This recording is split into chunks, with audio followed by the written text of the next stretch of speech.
History is written by the winners. This changes our current perception of history and leads to certain events in our past being overlooked. The Great Northern War of 1700 to 1721 is seldom found in history books because of its relative obscurity, but it is one of the most interesting events in European history. A young king, two great military empires, inhospitable climates, and an inexplicable murder all add to the fascinating character of the conflict. Let's take a look at the life and reign of the two opposing monarchs, Charles XII and Peter the Great, and the origins and outcomes of the war.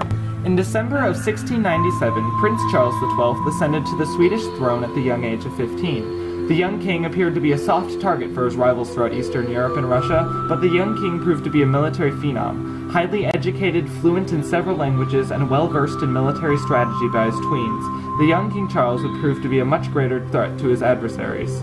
By 1700, the Swedish Empire had aggravated a dormant but stirring triple alliance of Russia, Denmark, and Saxony-Poland through its land holdings in the Baltic region. Peter the Great was the preeminent Russian monarch at the turn of the century, and is widely known for his western reforms of Russia, including the construction of St. Petersburg. Always looking to improve Russia's holdings in Eastern Europe, Peter sought to be on the offensive during the Great Northern War, but ended up defending his empire from King Charles once the war reached its turning point. Peter would also prove to be a fierce military commander, using the frigid geography of Russia to his advantage. The war itself occurred in a number of distinct phases. The first was from 1700 to 1706, the beginning of the conflict. The Swedish Empire was outnumbered by its European neighbors, the Danes, the Saxons, the Polish, the Lithuanians, the Norwegians, the Prussians, the English, and lastly the Russians. But within 5 years, the young king had successfully subdued all of his imminent adversaries, save for Russia. Through the Swedes had crushed the Russians in the Battle of Narva. This outright victory for the Swedish Empire brought fame to their king, who captivated many of the most influential minds of his time, including Voltaire, who dubbed him the Lion of the North. From there, Charles marched on to Moscow to defeat the one enemy he had left standing in the ring, Peter the Great. But even though the Swedish army was well versed in combat during frigid temperatures, the invasion of Russia was defeated as Peter cut off the Swedish forces from behind. Much as Hitler and Napoleon would be after him, Charles was halted by attempting to invade Russia.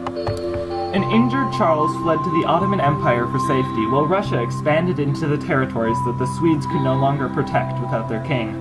The Ottoman Turks even protected the king from Peter the Great's attempts to capture the monarch, but eventually Charles had overstayed his welcome and was forced to return to Sweden. Once he returned to Sweden, Charles brashly decided to take back the lands his empire had lost in his absence. A disgruntled, war-weary army marched with him to Norway, where the king was inexplicably killed in the trenches, likely by one of his own men. With the enigmatic death of Charles, the Great Northern War ended swiftly, as the greatest adversary to the Russian Empire had been removed. The Great Northern War had come to a close, but the outcomes of the conflict have left indelible marks across Europe.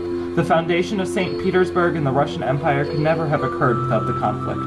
The conflict in Eastern Europe over territories with Russian heritage continues today, as evidenced by the USSR and as recently as the conflict in Ukraine. The Great Northern War even allowed for Russia to become a westernized empire. Though we may not think of Sweden as a great military power today, the Swedish Empire shaped the Baltic world through conquest, and its great history can still be seen. Even though the tale of Peter the Great has often overshadowed the life and death of King Charles XII, it's important to learn about both sides in every war.